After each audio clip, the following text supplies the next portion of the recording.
কি বানাচ্ছ মা? ওই আজকের দিনে খেতে হয় না গিমা শাকের পকোড়া। কেন আজকে কি আছে?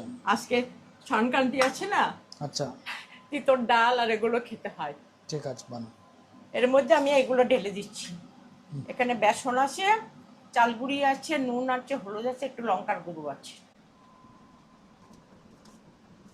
হালকা জল দিয়ে এটা হ্যাঁ, মেখে বড়াটা এবারে বানাও। এটাকে মিলিয়ে নিলাম হালকা জল দিয়ে।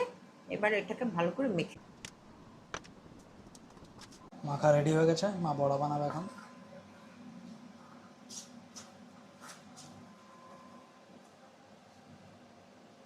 এই যে বড়াটা ভাজছি।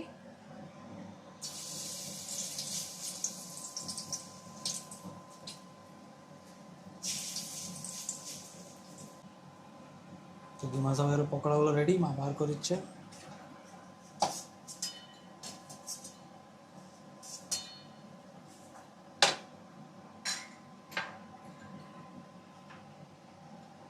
পকোড়া কমপ্লিট।